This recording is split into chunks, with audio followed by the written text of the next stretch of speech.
The engraving, you know, when you would build a custom gun, you know, you can add just a little bit, or you can add a lot. You know, so people are ordering that stuff.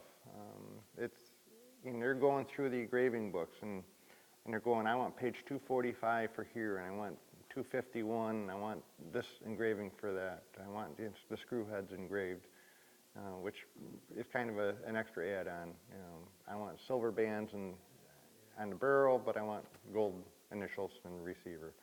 You know, you build it the way you want, and you know, and it makes it nice because you can, you know, build exactly what you want. It's kind of like the Turnbull Signature Series rifle.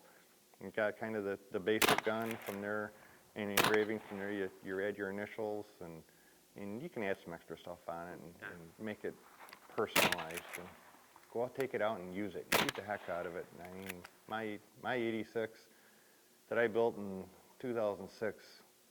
We've got before and after photos, and it's night and day. You know, it looks like an old worn out gun, but it shot, it's about 70 animals in the last 10, 12 years.